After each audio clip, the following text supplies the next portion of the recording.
وبه نستعين وعاقبة للمتقين ولا عدوان إلا على الظالمين أشهد أن لا إله إلا الله وحده لا شريك له أشهد أن محمدا عبده ورسوله اللهم صل وسلم وبارك على محمد وعلى آله وصحبه أجمعين.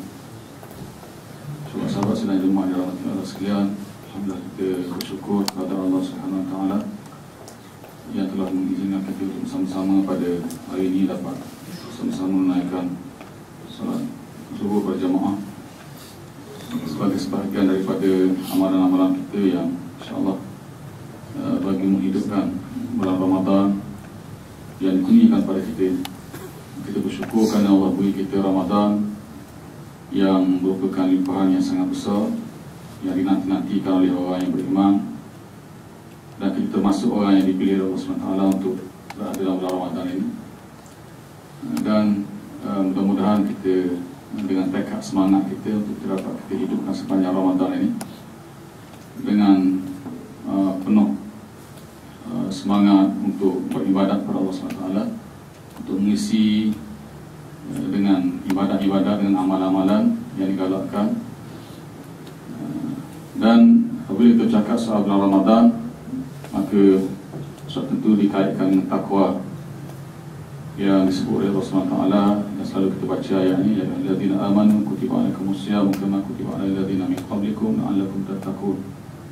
Wahai orang-orang yang beriman, diwajibkan ke atas kamu berpuasa sebagaimana telah diwajibkan ke atas orang-orang yang terdahulu daripada kamu, semoga kamu bertakwa.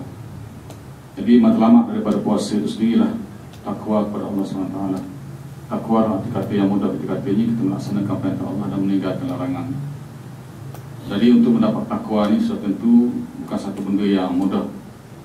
Bahkan kalau kita kata dalam musim ni orang main bola ni, Piala Dunia, Piala Dunia, di mana sampai pada akhirnya tinggal yang yang sampai pada akhir itulah dua pasukan yang akan menentukan siapa yang akan menjulang Piala Dunia itu sendiri.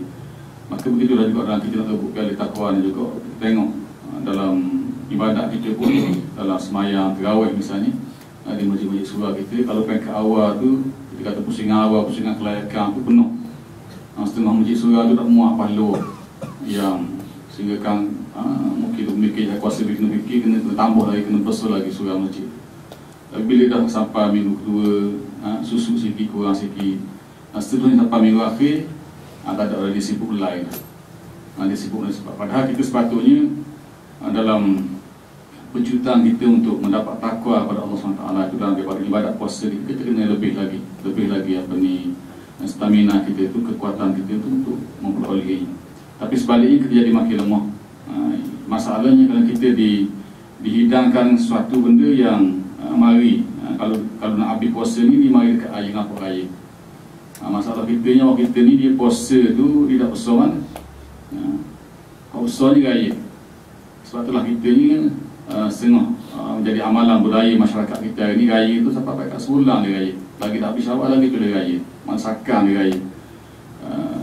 Sedangkan sepatutnya kita yang menjadi amalan yang sepatutnya lah kita puasa tu sendiri yang kita kena nampak biar meriah, nampak kita bersungguh. Sebenarnya berlaku tempat-tempat negara Arab contohnya. Kalau bulan puasa ni sesuatu yang meriah bagi mereka. Hidup bulan puasa, nampak suasana tu meriah. Raya tu puasa ni sehari je raya ni. Sehari satu Syawal saja, tapi kita tak padang sehari tu habis sampai sebulan kita raya. Nak gambar nak pergi padang puasa sebulan juga. Jadi itu masalah kita. Maknanya kita tidak mengambil kelebihan daripada apa yang Allah hidang kepada kita. Sedangkan banyak Allah bentang kepada kita dengan pahala-pahala yang berlipat ganda, dengan keampunannya, dengan rahmatnya, dengan pembebasan daripada penyakit seperti disebut dalam hadis ni. Awaluhu rahmah wa awsatuhu maghfirah wa akhiruhu itukum minan nar.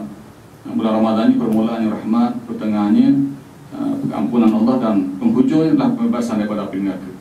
Maknanya ketiga-tiga benda tu kita perolehi. Dan bahkan peluang yang terbaik pada kita untuk mendapat pengampunan Allah SWT. Setiap malam para malaikat menyeru kita untuk bertaubat atau mohon ampun kepada Allah SWT untuk dapat pengampunan. Jadi kita ambil peluang yang terbaik ini insya-Allah untuk kita penuhi sebaik mungkin dalam sepanjang Ramadan.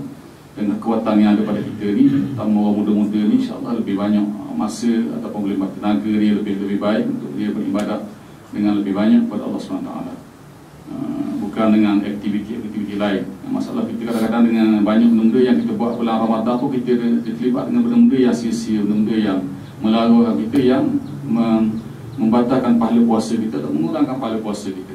Ini kadang-kadang tu benda-benda kesilapan yang perlu kita betul-betulkan. Dan bulan Ramadan juga, ataupun kita kaitkan dengan takwa tadi, takwa, antara ciri-ciri dalam takwa itu juga disebutlah dalam ayat yang awal-awal kita baca surat Al-Baqarah, Alif Lam Mim, dzalikal kitabu la raiba fihi hudan lil muttaqin alladzina yu'minuna bil ghaibi wa yuqimuna as-salata wa mimma razaqnahum yunfiqun. Alif Lam Mim, inilah kitab yang tidak ada ragu, tidak ada syak padanya, petunjuk bagi orang-orang yang bertakwa. Sifat takwa tersebut, orang yang percaya atau beriman kepada perkara yang gaib, yang menunaikan sembahyang dan menginfakkan hartanya, memberi nafkah berjalan Allah SWT. Mana antara ini disebut itu yang berhubungan dengan infak, mana menafkah, kita beri sumbangan yang sebut sebahagian sebelum ini telah disebut banyak dari sahabat-sahabat kita sebelum ini. Maknanya kita mengeluarkan harta kita. Dan bulan puasa ini juga disebut Rasulullah SAW itu antara orang yang sangat pemurah. Rasulullah ni sifat dia suka bersedekah, suka beri sumbangan, suka buat derma dan sebagainya. Bulan puasa lebih-lebih lagi. Rasulullah tu apa lebih pemurah lagi, dan ibaratkan hadis itu macam ibarat angin yang bertiup. Gambaran pemurahnya Rasulullah SAW itu angin yang bertiup, yang beri angin yang mana pada kita tanpa apa ni bayaran apa-apa, mana murahnya. Jadi kita ambil peluang juga dalam bulan puasa, bulan Ramadan ni, untuk kita banyakkan infak, banyakkan sedekah. Tiba-tiba dalam bulan Ramadan juga ada kenyataan daripada menteri, walaupun dinafi kita ni melarang orang beri sedekah, ya mungkin pada dia itu nak jaga, nak kawal orang yang minta sedekah cara yang tidak terkawal sendiri barangkali. Tapi maknanya kita, ialah soal orang minta ni banyaklah. Tempat kita berbiasa mari minta, mari itu, tapi kita kena tengoklah, kita kena bantu mereka. Dan bahkan selain daripada orang mari minta tu, ada setengah orang tu dia ada maruah, dia ada harga diri, dia tak mari, tak mungkin tak minta, tapi kita tahu masalah dia. Kita kena pasti masalah dia, kesusahan dia, terutama dalam bulan-bulan yang seumpama ni, nak raya pula lagi dengan nak agama, dengan tanggungan yang besar, dengan banyak-banyak benda lah, dengan pendapatan yang sedikit, dengan harga barang yang naik, yang tinggi dan sebagainya. Jadi memerlukan perbelanjaan, maka kita kena bantu mereka. Jadi biar kita bantu, dan insya-Allah orang yang suka bersedekah ni, orang yang suka menerima semangat ni, dia tak apa-apa, insya-Allah. Walaupun kita rasa bila kita beri sedekah, beri semangat tu, duit kita kurang, tapi kita kena yakin bahawa janji Allah SWT atas sedekah yang kita beri, atas semangat yang kita beri, pahala daripada Allah tu pasti, insya-Allah. Pahala tu dengan sebab dengan ikhlas kita, Allah akan beri pahala di akhirat nanti sebagai tukaran kita, mata wang yang akan kita gunakan di akhirat nanti. Atas dunia ni kita nak pergi mana-mana pun, nak pergi luar negara pun untuk COVID ni, kena pergi mana saja. Maka apa lagi, di akhirat nanti kita perlu buat tukaran kita melalui harta yang ada pada kita hari ini, duit yang ada pada kita tukar dengan pahala untuk kita dapat belanja di akhirat nanti. Maka dengan itulah, dengan sumbangan itulah yang insya-Allah selain daripada pahala yang Allah beri itu, Allah akan gantikan kita. Allah akan ganti dengan benda juga, dengan nilai yang lebih besar lagi. Kalau Allah ganti 10 kali ganda dengan apa yang kita yakin itu. Kadang-kadang kita beri derma, beri semangat pagi ni, dah malam dah. Allah ganti dah duit kita daripada sumber-sumber yang tu. Sebab kita tu baca semua ayat 1000 dinar yang kait dengan takwa ni. Wa may yattaqillaha yaj'al lahu makhraja wa yarzuqhu min haitsu la yahtasib. Siapa yang bertakwa kepada Allah, Allah akan beri dia jalan keluar, dan Allah akan rezeki kepada dia dari sumber yang tidak disangka-sangka.